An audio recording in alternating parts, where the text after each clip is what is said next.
at 4. Within the last hour, El Paso City and County officials confirmed 3 cases of the Delta variant of COVID-19 in El Paso. This comes on the heels of a troubling report from the Centers for Disease Control and Prevention that finds Delta is far more transmissible and causes more serious illness than the initial strain.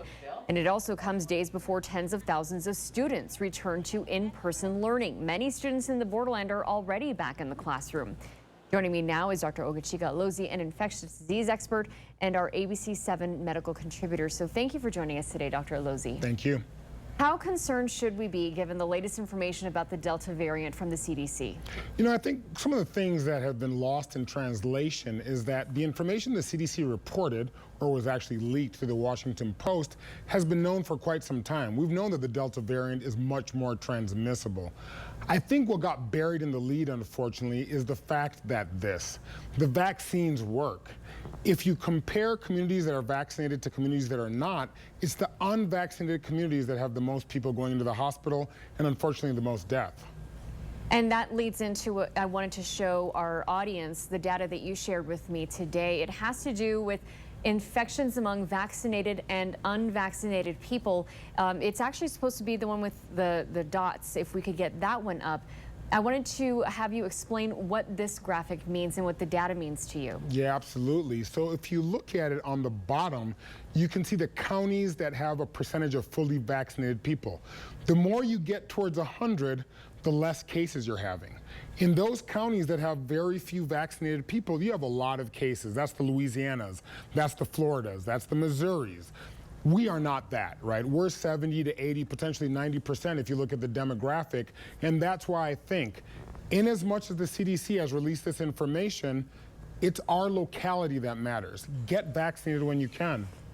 And I want to talk about the information that we showed a little bit earlier about the risk of illness, hospitalization, and death among vaccinated and unvaccinated. It's the bar graphic, if we could pop that up.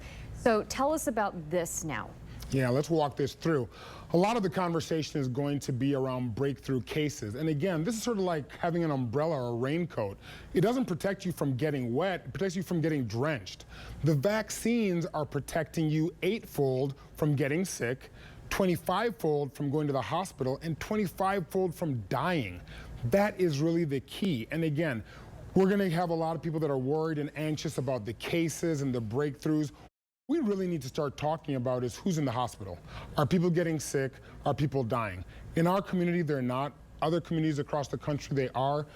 The take home here, Stephanie, is get vaccinated when you can. We've been saying this over and over again.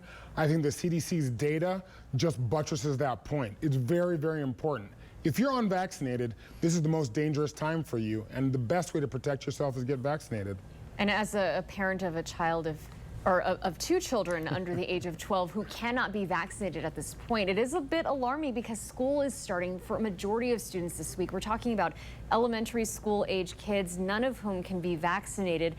So what is your advice to students and parents as they go into the new school year? Yeah, when we had this conversation probably about a month ago, 6 weeks ago, before I went to the United Kingdom, I said, hey, kids on average are not affected by COVID as much as adults. And I felt comfortable with kids going to summer school and the rest.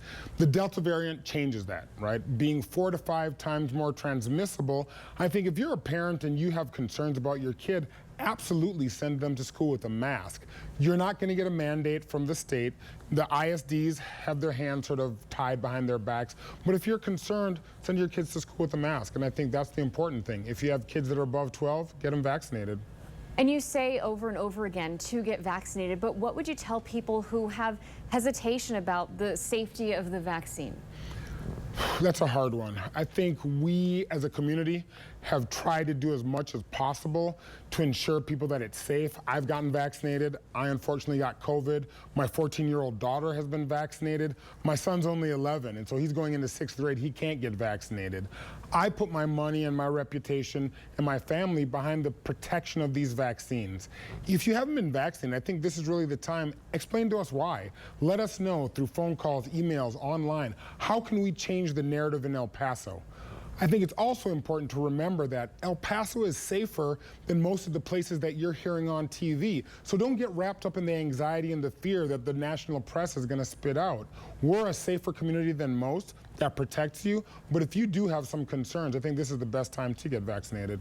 Dr. Obachika Alozi, thank you so much for your time and your expertise today. Thank you. When Simone Biles withdrew from the Olympics, it